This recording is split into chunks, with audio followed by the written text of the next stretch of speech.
আবার মুসলমান ভাইরা, আমি বলে দিতে চাই, আজ মুসলমান জাতি নির্যাতিত কি জন্য? আজ মুসলমান জাতি নির্যাতিত একমাত্র মুসলমানদের আওয়াজ কম হওয়ার কারণে। আজকে বিশ্বে মুসলমানদের নির্যাতন এবং আলেম ওলামা প্রত্যেকটা জায়গায় নির্যাতিত, নিপীড়িত, অত্যাচার, জুলুমের শিকার হয়েছে। কথা বলেন ঠিক কিনা? আমার মুসলমান ভাইরা, আমি বলে দিতে চাই, আজকে মুসলমান ইসলামকে বিজয় করার জন্য আমার মুসলমান ভাইরা বাংলার জমিনে নিজের বুকের তাজা রক্ত জমিনে ঢেলে দিয়ে হলো বাংলাদেশে কোরআনের রাজ কায়েম করবে। কথা বলেন ঠিক কিনা? আমার মুসলমান ভাইরা, বড় দুঃখের বিষয়, আমি গতকালকে শুনতে পেলাম যে ভাই একমাত্র ভার্সিটিতে আল্লাহু আকবারের ধ্বনি দেওয়ার কারণে, যে ভাই ভারত বিরোধী কথা বলার কারণে, যে ভাইকে পরিকল্পিতভাবে ওসমান হাদিকে হত্যা করা হয়েছে, যতক্ষণ পর্যন্ত বাংলার জমিনে আমরা ওই ভাইয়ের হত্যার বিচার পাই নাই, ততক্ষণ পর্যন্ত আমরা বাংলার জমিনে চুপ থাকবো না। কে কে চুপ থাকবো না? দু হাত উঁচু করে আমার আল্লাহকে দেখায় দেয়। সম্মানিত উপস্থিতি, কি অপরাধটা ছিল তার, কি অন্যায়টা ছিল তার। আল্লাহ এবং আল্লাহ রসুলকে ভালোবাসার কারণে আজকে তাকে পরিকল্পিতভাবে হত্যা করা হয়েছে। কথা বলেন ঠিক কিনা? হ্যাঁ, ইসলামের জন্য কথা বলার কারণে, আল্লাহ আল্লাহ রসুলের জন্য কথা বলার কারণে যারা বুকের তাজা রক্ত বাংলার জমিনে ঢেলে দিবে, আল্লাহ পাক রব্বুল আলামিন তাদেরকে শাহাদাতের মর্যাদা দান করবে। কথা বলেন ঠিক কিনা? জামানা অনেক বদলেছে তবু দিন কেন বদলেনি, সীমানা অনেক বদলেছে তবু দেশ কেন বদলেনি। জামানা অনেক বদলেছে তবু দিন কেন বদলেনি, সীমানা অনেক বদলেছে তবু দেশ কেন বদলেনি। পতাকার রং বদলেছে তবু নীতি কেন বদলেনি, ক্ষমতার হাত বদলেছে তবু ভাগ্য যে বদলেনি। বন্ধু বলো, দিন বদলের দিন কি বন্ধু এখনো আসেনি, দিন বদলের দিন কি বন্ধু এখনো আসেনি। জামানা অনেক বদলেছে তবু দিন কেন বদলেনি, সীমানা অনেক বদলেছে তবু দেশ কেন বদলেনি। পতাকার রং বদলেছে তবু নীতি কেন বদলেনি, ক্ষমতার হাত বদলেছে তবু ভাগ্য যে বদলেনি। বন্ধু বলো, দিন বদলের দিন কি বন্ধু এখনো আসেনি, দিন বদলের দিন কি বন্ধু এখনো আসেনি। পোশাকটা বদলেছে তবু মন কেন বদলেনি, বয়সটা বদলেছে তবু চরিত্র বদলেনি। পোশাকটা বদলেছে তবু মন কেন বদলেনি, বয়সটা বদলেছে তবু চরিত্র বদলেনি। বন্ধু বলো, দিন বদলের দিন কি বন্ধু এখনো আসেনি, দিন বদলের দিন কি বন্ধু এখনো আসেনি। চুলের রংটা বদলেছে তবু অভ্যাস বদলেনি, কণ্ঠের সুর বদলেছে তবু আমল যে বদলেনি। চুলের রংটা বদলেছে তবু অভ্যাস বদলেনি, কণ্ঠের সুর বদলেছে তবু আমল যে বদলেনি। বন্ধু বলো, দিন বদলের দিন কি বন্ধু এখনো আসেনি, দিন বদলের দিন কি বন্ধু এখনো আসেনি। নেতার বদল হয়েছে তবু নীতি যে বদলেনি, রাজনীতি বদলেছে তবু কর্ম যে বদলেনি। নেতার বদল হয়েছে তবু নীতি যে বদলেনি, রাজনীতি বদলেছে তবু কর্ম যে বদলেনি। বন্ধু বলো, দিন বদলের দিন কি বন্ধু এখনো আসেনি, দিন বদলের দিন কি বন্ধু এখনো আসেনি। জামানা অনেক বদলেছে তবু দিন কেন বদলেনি, সীমানা অনেক বদলেছে তবু দেশ কেন বদলেনি। পতাকার রং বদলেছে তবু নীতি কেন বদলেনি, ক্ষমতার হাত বদলেছে তবু ভাগ্য যে বদলেনি। বন্ধু বলো, দিন বদলের দিন কি বন্ধু এখনো আসেনি, দিন বদলের দিন কি বন্ধু এখনো আসেনি। বিচারকটা বদলেছে তবু বিচার যে বদলেনি, কোর্ট কাচারি বদলেছে তবু আইন যে বদলেনি। বিচারকটা বদলেছে তবু বিচার যে বদলেনি, কোর্ট কাচারি বদলেছে তবু আইন যে বদলেনি। বন্ধু বলো দিন বদলের দিন কি বন্ধু এখনো আসেনি? দিন বদলের দিন কি বন্ধু এখনো আসেনি? জামানা অনেক বদলেছে তবু দিন কেন বদলেনি? সীমানা অনেক বদলেছে তবু দেশ কেন বদলেনি? পতাকার রং বদলেছে তবু নীতি কেন বদলেনি? ক্ষমতার হাত বদলেছে তবু ভাগ্য যে বদলেনি। বন্ধু বলো দিন বদলের দিন কি বন্ধু এখনো আসেনি? দিন বদলের দিন কি বন্ধু এখনো আসেনি? লিল্লাহে তাকবীর। আল কোরআনের আলো,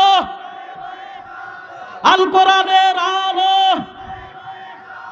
আল হাদিসের আলো, আলেম ওলামা যেখানে, কোরআন হাদিস যেখানে, লিল্লাহে তাকবীর।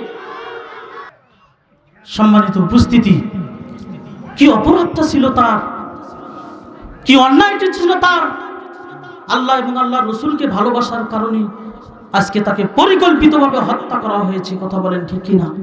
হ্যাঁ, ইসলামের জন্য কথা বলার কারণে, আল্লাহ আল্লাহ রসুলের জন্য কথা বলার কারণে যারা বুকের তাজা রক্ত বাংলার জমিনে ঢেলে দিবে, আল্লাহ পাক রব্বুল আলামিন তাদেরকে শাহাদাতের মর্যাদা দান করবে। কথা বলেন ঠিক কিনা?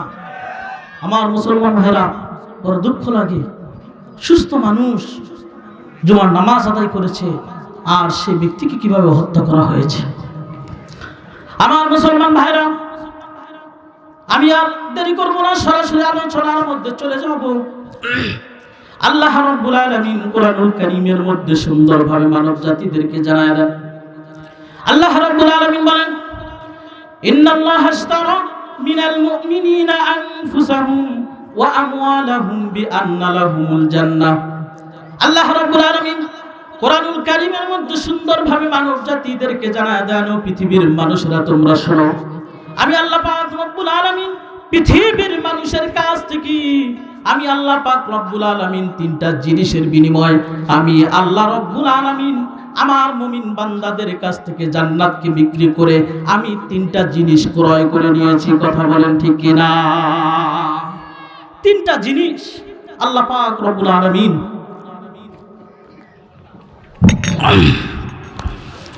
তিনটা জিনিসের বিনিময় আল্লাহ পাক রব্বুল আলামিন তার জান্নাতকে বান্দাদের কাছে বিক্রি করে ফেলেছেন।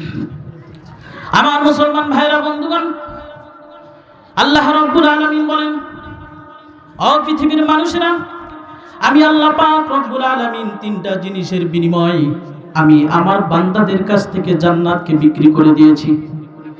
এক নাম্বার হলো বান্দাদের জীবন, দুই নাম্বার হলো বান্দাদের মন, তিন নাম্বার হলো সময়। এই তিনটা জিনিস একমাত্র আল্লাহ পাক রব্বুল আলামিনের জন্য। এই তিনটা জিনিস একমাত্র আল্লাহ পাক রব্বুল আলামিনের জন্যই দিতে হবে। আমার আল্লাহ পাক রব্বুল আলামিনের কাছে জান্নাতের বিনিময় প্রত্যেকটা মুমিন বান্দা বিক্রি করে দিয়েছে। কথা বলেন ঠিক কিনা? আমার মুসলমান ভাইরা বন্ধুগণ, আল্লাহ পাক রব্বুল আলামিন এই কোরআনুল কারীমের আয়াত নাযিল করলেন আর বিশ্ব নবীজিকে জানায় দিলেন সামিআনা ওয়া আতানা। বিশ্ব নবীজি যখন সাহাবা আজমাইনদের মাঝে জানিয়ে দিলেন, এই আয়াতটা যখন শোনায় দিলেন, সাহাবাদের কাজ ছিল সামিআনা ওয়া আতানা। সাহাবারা বিশ্ব নবীজির কাছে যা শুনতেন, আল্লাহ নবীজির প্রিয় সাহাবীরা সঙ্গে সঙ্গে সেটাকে বাস্তবায়ন করত। আল্লাহ নবীজি যখন যুদ্ধের ময়দানে, জিহাদের ময়দানে ডাক দিয়েছেন, সঙ্গে সঙ্গে আমার সাহাবারা সর্বপ্রথম কাতারে দাঁড়িয়ে যেতে, সর্বপ্রথম কাতারে সাহাবায়ে আজমাইন দাঁড়িয়ে যেতে। অথচ সেই মান, সম্পদ, জীবন আজকে যদি বাংলার মুসলমানদেরকে ইসলামের জন্য ডাক দেওয়া হয়, মা সন্তানকে বলে, বাবা মিছিলে যাস না, হয়তো গুলি লেগে মারা যাবে।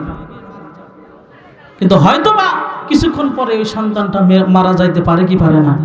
কথা বলেন, কথা বলতে হবে। মারা যাইতে পারে কি পারে না? আমার মুসলমান ভাইরা, বন্ধুগণ, আল্লাহ রাব্বুল আলামিন মুমিনদের থেকে জানমাল সময়কে আল্লাহ পাক রব্বুল আলামিন সুন্দরভাবে ক্রয় করে নিলেন। আর যারা মুমিন মুত্তাকিন হতে পারবে, মুমিন মুত্তাকিন হবে, তাহলে যতই বাধা আসুক না কেন আল্লাহ পাক রব্বুল আলামিনের ডাকে তারা অবশ্যই সাড়া দিবে। কথা বলেন ঠিক কি না? যাদের ভিতরে ঈমান আছে তারা অবশ্যই কি করবে? আল্লাহর ডাকে সাড়া দিবে। কিসের বাবা মার কথা? কোরআনের রাজকে কায়েম করতে হলে আমাকে কি করতে হবে? জিহাদ করতে হবে। সেই ঈমান আমাদেরকে পয়দা করতে হবে, সেই ঈমান আমাদেরকে বানাইতে হবে। কথা বলেন ঠিক কি না? যার ভিতরে ঈমান আছে তার ভিতরে কোনো ভয় নাই, আর যার ভিতরে ঈমান নাই সে প্রত্যেকটা কাজেই ভয় করবে। কথা বলেন ঠিক কি না? আল্লাহ পাক রব্বুল আলামিন আমাদের ঈমানকে দৃঢ় করুক। ঈমানের পথে অবিচল থেকে আমার মরণ যেন হয়। বলেন, ঈমানের পথে অবিচল থেকে আমার মরণ যেন হয়। তোমারই কাছে মিনতি আমার, মহামহিম দয়াময়, ঈমানের পথে অবিচল থেকে আমার মরণ যেন হয়। ঈমানের পথে অবিচল থেকে আমার মরণ যেন হয়। লিল্লাহে তাকবীর। আল্লাহ পাক রব্বুল আলামিন আমাদের সকলকে ঈমানের জন্য কবুল করুক। সকলে বলি আমিন। আমার মুসলমান ভাইরা, বন্ধুগণ, আমি বলতেছিলাম ঈমান আল্লাহ পাক রব্বুল আলামিনের কাছে অনেক দামি সম্পদ। যার মধ্যে ঈমান রয়েছে সে সফল কাজ হবে। সারা পৃথিবীকে বিক্রি করে এক জাররা পরিমাণ ঈমানকে ক্রয় করা যাবে না। ঈমান আল্লাহ পাক রব্বুল আলামিনের কাছে হাসিল করে নিতে হবে। আল্লাহ পাক রব্বুল আলামিন এই ঈমান নামক দৌলতটা এত বড় দামি করেছেন, এত বড় দামি করেছেন। আল্লাহ পাক রব্বুল আলামিন এই ঈমানের সাথে আল্লাহ পাক রব্বুল আলামিন জান্নাতের ভিত্তি স্থাপন করেছে। যারা বলেন সুবহানাল্লাহ। আমার মুসলমান ভাইরা, বন্ধুগণ, বলতেছিলাম জান মাল সময়কে আল্লাহর রাস্তায় বিলীন করে দিতে হবে। এইটা শুধু একমাত্র মুমিনদের দ্বারাই সম্ভব। সুদ করে তারা সম্ভব নাকি? হ্যাঁ, ঘুষ করে তারা সম্ভব? জিনা করে তারা সম্ভব? চাঁদাবাজের দ্বারা সম্ভব? কার দ্বারা সম্ভব? আল্লাহ পাক রব্বুল আলামিন বলেছেন, ইন্নাল্লাহা হাশতারা মিনাল মুমিনিনা আনফুসাহুম। হ্যাঁ, একমাত্র মুমিনদের দ্বারা এটা সম্ভব। আমার মুসলমান ভাইরা, বন্ধুগণ, আল্লাহর নবীজিকে ভালোবাসার অপরাধে আল্লাহর নবীজিকে এত পরিমাণ সাহাবায়ে আজমাইন ভালোবেসেছেন, এত পরিমাণ মহব্বত করেছেন। আহারে, ভালোবাসার কারণে আম্মাজান হযরতে খাদিজা মক্কা নগরীতে ধনাঢ্য একদম মালদার মহিলা ছিলেন। ইসলামের জন্য আম্মাজান হযরতে খাদিজা সমস্ত সম্পদগুলি আল্লাহর রাস্তায় বিলীন করে দিয়েছে। আমার মুসলমান ভাইরা, বন্ধুগণ, বিশ্ব নবীজি বলেন আম্মাজান হযরতে খাদিজা আমার নবীজিকে এত পরিমাণ অর্থনৈতিকভাবে সাপোর্ট দিয়েছেন। আমার মুসলমান ভাইরা, বন্ধুগণ, আল্লাহ নবীজির প্রিয় স্ত্রী আম্মাজান হযরতে আয়েশা বলেন বিশ্ব নবীজি আমার সঙ্গে একদিন ঘুমিয়েছিলেন। আমি গভীর রজনীতে নবীজিকে খুঁজতে গেলাম, দেখলাম নবীজি মসজিদের নববীতে আছেন। আমার মুসলমান ভাইরা, বন্ধুগণ, আমার নবীজি মসজিদের নববীতে আল্লাহ পাক রব্বুল আলামিনের কাছে দোয়া করতেছেন। রব্বুল আলামিন কিয়ামতের ময়দানে মা তার সন্তানকে হারিয়ে ফেলবে, পিতা তার পুত্রকে হারিয়ে ফেলবে। আল্লাহ তাআলা কঠিন কিয়ামতের ময়দানে আমি যেন আমার খাদিজারে না হারায় ফেলি। জোরে বলেন সুবহানাল্লাহ।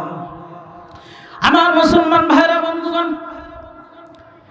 আম্মাজান হযরত আয়েশা বিশ্ব নবীজিকে ডাক দিয়ে বললেন, ইয়া রাসূলুল্লাহ, ইয়া হাবিবাল্লাহ, আপনি একজন 25 বছরের যুবক 40 বছরের একজন বৃদ্ধা মহিলার প্রতি আপনার কেন এত ভালোবাসা?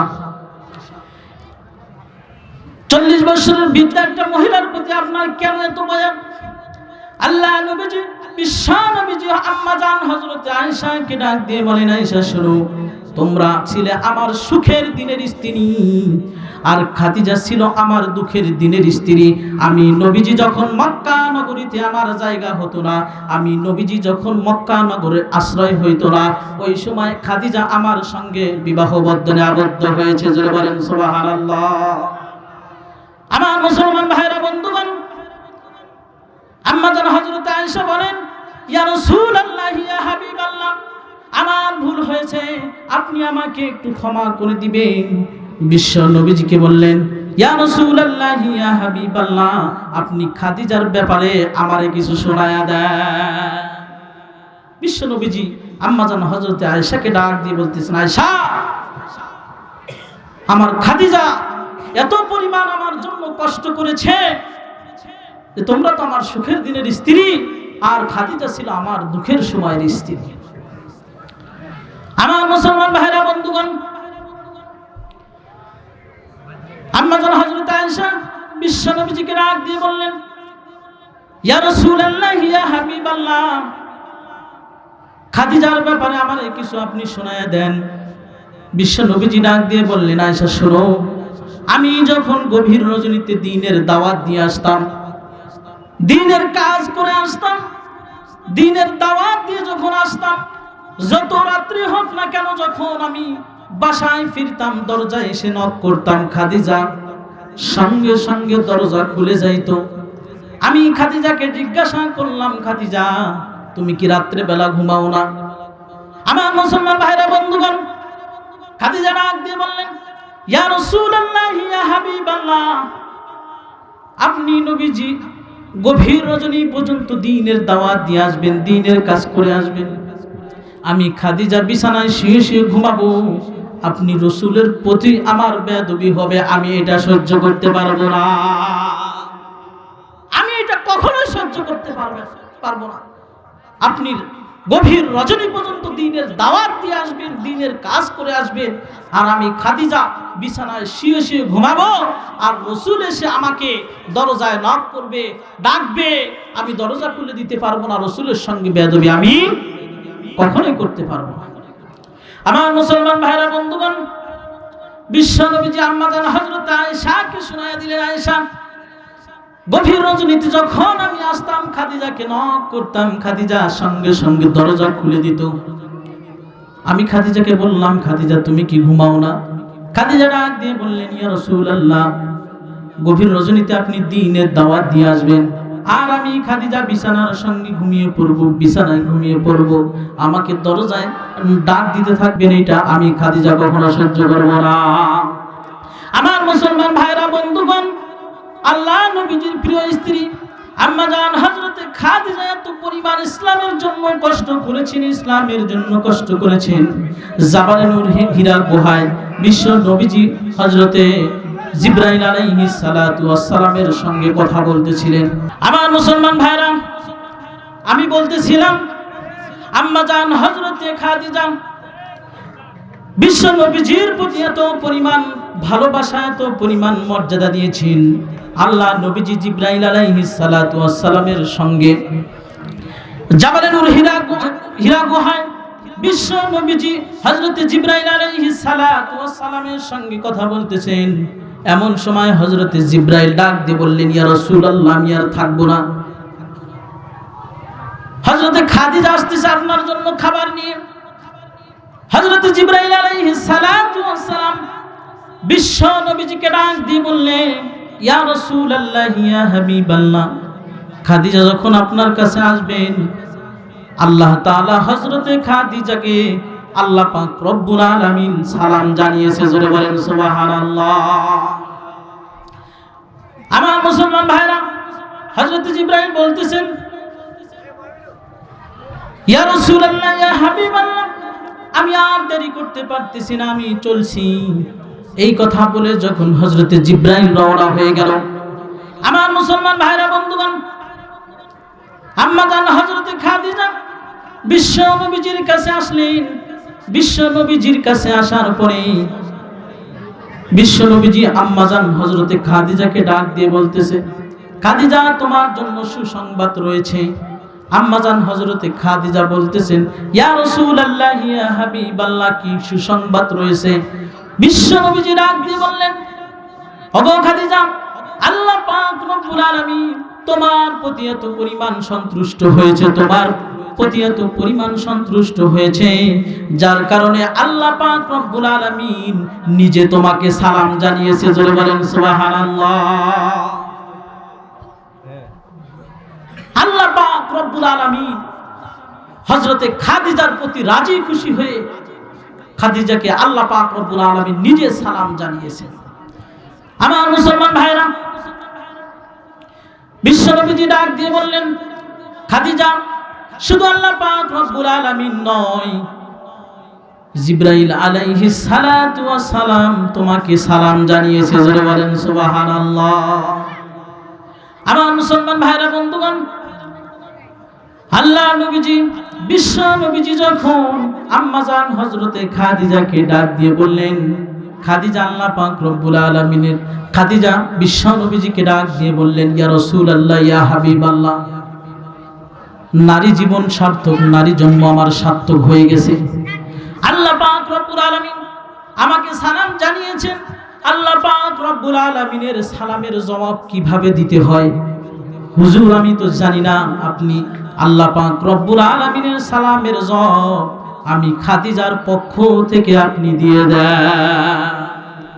আমার মুসলমান ভাইরা, বন্ধুগণ, তাহলে আম্মাজান হযরতে খাদিজা ইসলামের জন্য এত পরিমাণ সম্পদকে ব্যয় করেছেন, এত পরিমাণ সম্পদকে ব্যয় করেছেন। ইন্নাল্লাহা আশতারা মিনাল মুমিনিনা আনফুসাহুম ওয়া আমওয়ালাহুম বিআন্না লাহুমুল জান্নাহ। আমি বলতেছিলাম তিনটা জিনিসের বিনিময়, জান, মাল, সম্পদ। আমি মাল সম্পর্কে আলোচনা করতেছি আপনাদের সামনে। আমার মুসলমান ভাইরা, বন্ধুগণ, বিশ্ব নবীজি আম্মাজান হযরতে খাদিজাকে ডাক দিয়ে বলতেছেন, খাদিজা শোনো শোনো, দীর্ঘ 3-4 মাস হয়ে গেল আমি বাড়িতে কোনো ভালো খাবারের ব্যবস্থা করতে পারি না। এই কথা বলতে বলতে বিশ্ব নবীজির চোখের দৃষ্টিটা আম্মাজান হযরতের শরীরের উপর চলে গেলেন। দেখলেন আম্মাজান হযরতে খাদিজা একটা জামা পরে আছে, যেই জামাটা এত পরিমাণ তালি দিয়েছে, এত পরিমাণ তালি দিয়েছে যে আর একবার যদি ওই জামাটা ছিঁড়ে যায় তাহলে তালি দেওয়ার মতো আর কোনো জায়গা না, তালি দেওয়ার মতো আর কোনো জায়গা নাই। আমাদের দেশের মা বোনেরা, আমাদের সমাজের আজকে যে মা বোনেরা, ওরে বাবা, 1-2টা জামা যদি থাকে, হ্যাঁ, তারপরেও বলে তাদের আরো জামা লাগে। হ্যাঁ, অনেকেই তার জন্য বাবা মার সাথে খারাপ আচরণ করে, আছে না নাই? কথা বলেন, আছে না নাই? আল্লাহ পাক রব্বুল আলামিন ওই সমস্ত মা বোনদেরকে হেফাজত দান করুন, সকলে বলে আমিন। যদি একজন স্বামীর কাছে আবদার করে, স্বামী তো চেষ্টা করে যে স্ত্রীর আবদারটা পূরণ করতে, কথা বলেন ঠিক কিনা? হ্যাঁ, আমার মুসলমান ভাইরা, বন্ধুগণ, আম্মাজান হযরতে খাদিজাকে যখন বিশ্ব নবীজি ডাক দিয়ে বললেন, দীর্ঘ 2-3টা মাস হয়ে গেল ভালো কোনো খাবারের ব্যবস্থা করতে পারি না, তুমি আমার সঙ্গে বিবাহ বন্ধনে আবদ্ধ হয়ে গেছো, মক্কা নগরীতে অন্য কোনো যুবতী মহিলাদের মতো তুমি চলতে পারো না। তারা যেরকম ভাবে ভালোভাবে চলাফেরা করে, ভালো খাবারের তাদের ব্যবস্থা আছে, আর আমি তো তোমাকে ভালো কখনো খাবার খাওয়াইতে পারি নাই। তুমি আমার বিবাহ বন্ধনে আবদ্ধ হয়েছো, তোমার যখন 40 মণ স্বর্ণ তোমার কাছে ছিল, এই সমস্ত ধনরাশিগুলো ইসলামের জন্য 2 হাতে বিলীন করে দিয়েছো, একমাত্র ইসলামের জন্য বিলীন করে দিয়েছো। আমার মুসলমান ভাইরা, বন্ধুগণ, বিশ্ব নবীজি যখন আম্মাজান হযরতে খাদিজাকে এই কথা বললেন, বলার সঙ্গে সঙ্গে আম্মাজান হযরতে খাদিজা চোখের পানি ছেড়ে দিয়ে কাঁদে। নবীজি বলতেছেন, কেন কান্না করতেছ? আম্মাজান হযরতে খাদিজা কোনো কথার উত্তর দেয় না। আম্মা জান খাদিজা এত পরিমাণ কান্না করেছেন কবরের জন্য, কবরের কথা চিন্তা করে। সর্বপ্রথম নারীদের মধ্য থেকে আম্মা জান হযরতে খাদিজা একমাত্র কবরের চিন্তায় সব নারীদের থেকে বেশি কান্না করেছে। জোরে বলেন সুবহানাল্লাহ। আমার মুসলমান ভাইরা, আম্মা জান হযরতে খাদিজা একমাত্র কবরের কথা চিন্তা করেন এত পরিমাণ কান্না করেছেন, এত পরিমাণ কান্না করেছেন। নবীজি ডাক দিয়ে বলতেছেন, ও প্রাণের স্ত্রী খাদিজা, কেন এত পরিমাণ কান্না করতেছ? আমি কি তোমাকে কোনো কষ্ট দিয়েছি, অত্যাচার করেছি, জুলুম করেছি? আমার মুসলমান ভাইরা বন্ধুগণ, আম্মা জান হযরতে খাদিজা বিশ্ব নবীজিকে ডাক দিয়ে বলেন, ইয়া রাসূলুল্লাহি, ইয়া হাবিবাল্লাহ, আমার কাছে 40 মণ স্বর্ণ ছিল। আমি একজন মক্কা নগরীতে ধনাঢ্য মালদার মহিলা ছিলাম। ইসলামের জন্য সমস্ত মাল সম্পদগুলি, ধনরাশিগুলো আমি একমাত্র ইসলামের জন্য আমি সমস্ত সম্পদগুলোকে বিলীন করে দিয়েছি। আপনি নবীজি আপনার নিজের হাত দিয়ে বিলীন করে দিয়েছ। বিশ্ব নবীজি ডাক দিয়ে বলেন, খাদিজা, তোমার সমস্ত ধনরাশিগুলো আমি নবীজি ইসলামের জন্য সমস্ত ধনরাশিগুলোকে আমি বিলীন করে দিলাম। একটা দিন আমাকে বললে না এই ধন সম্পদগুলো, ধনরাশিগুলো আমি কি করলাম? বিশ্ব নবীজির স্ত্রী আম্মা জান হযরতে খাদিজা ডাক দিয়ে বললেন, ইয়া রাসূলুল্লাহ, ইয়া হাবিবাল্লাহ, আপনি আমার সমস্ত সম্পদগুলি ইসলামের জন্য, আপনি সমস্ত সম্পদগুলি ইসলামের জন্য বিলীন করে দিয়েছেন। এই জন্য আমার কোনো প্রশ্ন হয় না আপনাকে জিজ্ঞাসা করার জন্য। আমার মুসলমান ভাইরা বন্ধুগণ, বিশ্ব নবীজির স্ত্রী আম্মা জান হযরতে খাদিজাকে যখন এই কথা বললেন, খাদিজার চোখের পানিগুলো বন্ধ হয় না। আমার মুসলমান ভাইরা বন্ধুগণ, আম্মা জান হযরতে খাদিজা বিশ্ব নবীজিকে ডাক দিয়ে বললেন, আম্মা জান হযরতে খাদিজাকে বলতেছেন, ইয়া রাসূলুল্লাহ, ইয়া হাবিবাল্লাহ, আমি ইসলামের জন্য আমার সমস্ত ধনরাশিগুলো আমি ইসলামের জন্য বিলীন করে দিয়েছি। ইয়া রাসূলুল্লাহ, ইয়া হাবিবাল্লাহ, আপনার কাছে আমার 3টি আবদার রয়েছে। আমি আপনার কাছে 3টি আবদার করব, আপনি 3টি আবদার পূরণ করবেন। আল্লাহ নবীজি বিশ্ব নবীজি ডাক দিয়ে বলেন, খাদিজা, কি আবদার বলো? আমার মুসলমান ভাইরা বন্ধুগণ, আম্মা জান হযরতে খাদিজা বিশ্ব নবীজিকে ডাক দিয়ে বললেন, ইয়া রাসূলুল্লাহ, ইয়া হাবিবাল্লাহ, আপনার কাছে আমার 3টি আবদার রয়েছে। 1 নম্বর আবদার, আমি যখন দুনিয়া থেকে বিদায় নিয়ে চলে যাব, আমি যখন দুনিয়া থেকে বিদায় নিয়ে কবরে চলে যাব, আমার কাফনের কাপড় কোনো বাজার থেকে কিনবেন না, আমার কাফনের কাপড় কোনো দোকান থেকে কিনবেন না, আমার কাফনের কাপড় আপনি নবীজির জুব্বা মোবারকটা আমি চাইবেন। বলেন আল্লাহু আকবার।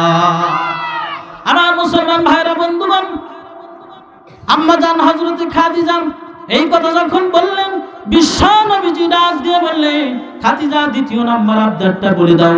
আম্মা জান হযরতে খাদিজা বিশ্ব নবীজিকে ডাক দিয়ে বলেন, ইয়া রাসূলুল্লাহ, ইয়া হাবিবাল্লাহ, আমাকে যখন কাফন দাফন করায়া দিবেন, জানাজার নামাজটা পড়া যখন আমাকে কবরের মাটিতে শোয়া দিবেন, কবরের মাটিতে শোয়া দেওয়ার পর আপনি নিজ হাতে আমাকে কবরের মাটিতে শোয়া দিবেন। শোয়া দেওয়ার পরে কবরের চতুর্পাশে দিয়ে একটু হাঁটবেন। আল্লাহ নবীজি বিশ্ব নবীজি আম্মা জান হযরতে খাদিজাকে বলে, খাদিজা, 2য় নম্বর আবদারটাও আমি পূরণ করব। 3য় নম্বর আবদার, আম্মা জান হযরতে খাদিজা বিশ্ব নবীজিকে ডাক দিয়ে বলে, ইয়া রাসূলুল্লাহ, ইয়া হাবিবাল্লাহ, আমাকে যখন সুন্দরভাবে কাফন দাফন করায়া দিবেন, কাফন দাফন করা দেওয়ার পরে আপনি নবীজি নিজ হাতে আমার কবরের মধ্যে আমার লাশটাকে নামায়া যখন চতুর্পাশে হাঁটবেন, একে একে সবাই চলে যাবে, কেউ তো আর থাকবে না। আপনি স্বামী, আপনি নবীজি, আপনি কবরের পাশে দাঁড়ায়া থাকবেন। সবাই যখন একে একে চলে যাবে, মুনকার নাকিরের সওয়ালের জবাব আপনি নবীজি দিয়ে দিবেন। জোরে বলেন আল্লাহু আকবার। আমার মুসলমান ভাইরা বন্ধুগণ, বিশ্ব নবীজি ডাক দিয়ে বললেন, খাদিজা, আমি 1ম আবদারটা পূরণ করতে পারবো, 2য় আবদারটা পূরণ করতে পারবো, কিন্তু 3য় আবদারটা কি আমি পূরণ করতে পারবো নাকি? 3য় আবদারটা তো আমি পূরণ করতে পারবো না। আমার মুসলমান ভাইরা বন্ধুগণ, আমি এখনই শেষ করে দেব। আম্মা জান হযরতে আম্মাজান হযরতে আয়েশা, আম্মাজান হযরতে খাদিজা অসুস্থ হয়ে পড়লেন। সেই অনুযায়ী দুনিয়া থেকে বিদায় নিয়ে কবরে চলে গেলেন। নবীজি নিজের জুব্বা মোবারক দিয়ে আমার আম্মাজান হযরতে খাদিজাকে কাফন দাফন করা দিলেন, নিজ হাতে কবরের মাটিতে শোয়া দিলেন। এইবার যখন কবরের মাটিতে শোয়া দেওয়ার পরে আম্মাজান হযরতে খাদিজার মুখটা যখন কিবলা দিকে করে দেয়, আর কিবলা দিকে থাকে না। এইভাবে যখন বিশ্ব নবীজি তৃতীয়বার পর্যন্ত চেষ্টা করেছেন, কিন্তু তারপরে আম্মাজানের মুখটা আর কিবলা দিকে থাকে না, আম্মাজানের মুখটা সরাসরি আসমানের দিকে হয়ে যায়। আল্লাহ পাক রব্বুল আলামিন জিবরাইলকে ডাক দিয়ে বলে, জিবরাইল যাও যাও, আমার বন্ধুর কষ্ট আমার সহ্য হয় না, বন্ধুকে গিয়ে বলো আমি আল্লাহ পাক রব্বুল আলামিন খাদিজার উপর রাজি খুশি হয়েছি, খাদিজার মুখটা আমি আল্লাহ সরাসরি দেখতেছি। এই ছিল আম্মাজান হযরতে খাদিজার